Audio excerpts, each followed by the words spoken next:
So really, the theme of my talk today is dancing with disruption. I'm going to talk about what it means to dance metaphorically and physically.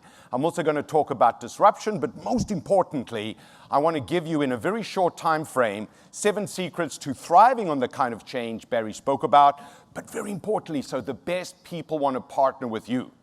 You know, that loyalty loop, all the success metrics that Barry shared with you is really going to be a function of one fundamental action, and that is how you show up and how you engage on any given day. It's all up to you along with everybody else. So I cannot think of a more appropriate group to share this message within this group, because I look around this room and I see a beautiful diversity. I also see a range of demographics. I see a lot of Gen Z, right? And I see a lot of millennials. And by the way, did you know that in 2020, the first of the millennials will turn 40?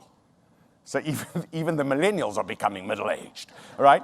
And then, of course, there's Gen Xers, and then there's the boomers, the folks between 47 and 62, and then there's even a few geezers. Just joking, right? I personally, just so you know, I'm a millennial. I just happen to have 5.5 decades worth of experience being a millennial.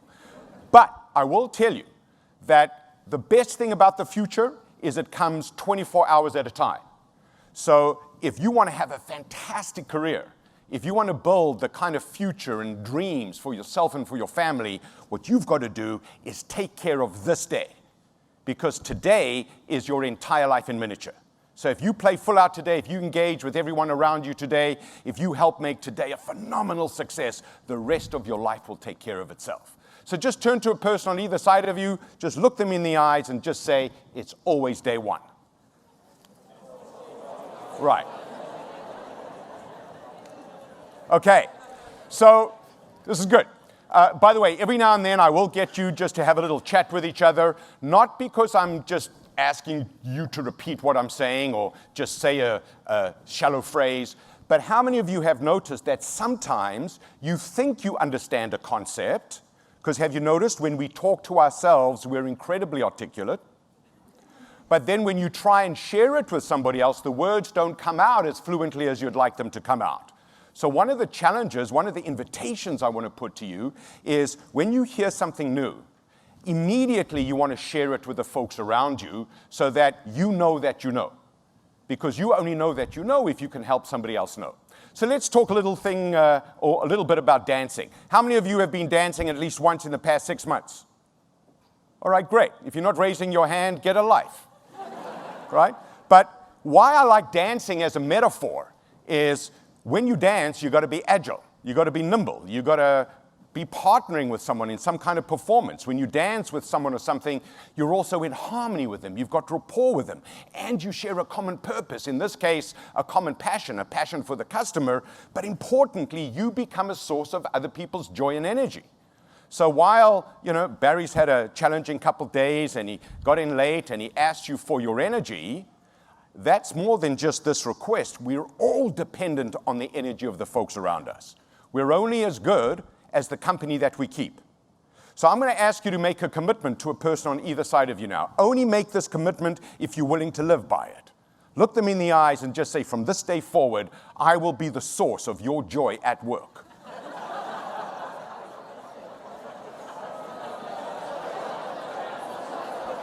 So let's talk a little bit about disruption.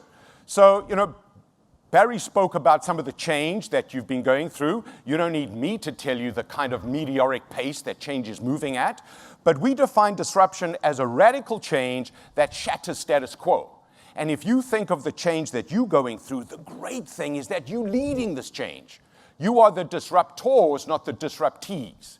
You are creating a basket of offering, a basket of services that is building the loyalty loop and making people want to be associated with you and specifically with the products and the experiences and the services that you offer. So disruption is a crisis. And by the way, I love that word crisis. Crisis is defined as a defining moment or a turning point. And it rewards the fast and it punishes the slow.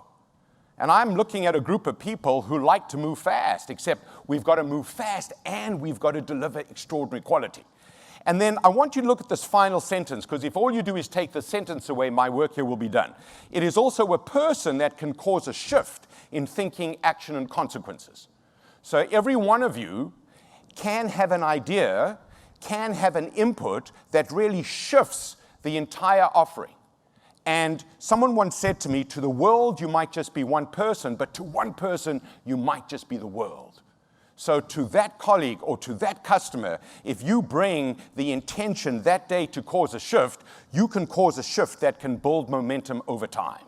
So just turn to a person on either side of you and just say to them, you can cause a shift. So the first secret is you want to become someone who really knows. You want to go deep. You want to become known as someone that other people can turn to for insight, guidance, and advice.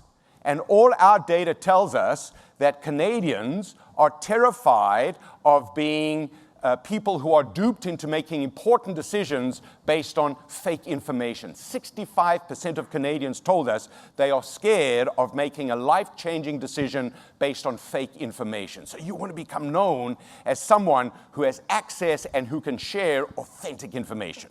Now, this is my brother from a different mother. Have you noticed a remarkable similarity? Give or take about 100 billion. But Jeff Bezos said something, and it has made a big impact on me. And he said, your brand is what other people say about you when you're not in the room. So the challenge that I put to you, and you want to be thinking about this, is as a result of people interacting with you, what is it that you want them to say about you after interacting with you? So can I just see by show of hands, how many of you have seen me before? Has anyone seen me present before? Okay, so we've probably got 5 to 10% of the audience who've seen me before. Not that many people know how well known I am. Okay, but those 5 or 10% of people expect me to be like this because I've trained them to expect me to be like this. So in every meeting, ask yourself, after this meeting, how do I want people to see me? And then behave like that. Build that perception that you want others to have of you. Now we get into what I think is a core slide. So if you're going to become someone who really knows, then you want to be operating at the very highest level of service excellence. So the basic level, and if you're Canadian, you qualify for this level because you're nice and you're friendly. Like many of you in this room, I immigrated to Canada. I came here from my native South Africa. And I came to Canada because I did my homework, and I discovered that this country has the highest per capita concentration of nice people in the world, right? So a professional visitor is you're nice, you're friendly, and you just take orders, and you get it done. At the next level, you become what's known as a product pusher. You focus on pushing what suits you. So when you're in a meeting with colleagues, you don't have a passion for the customer, you have a passion for self-preservation.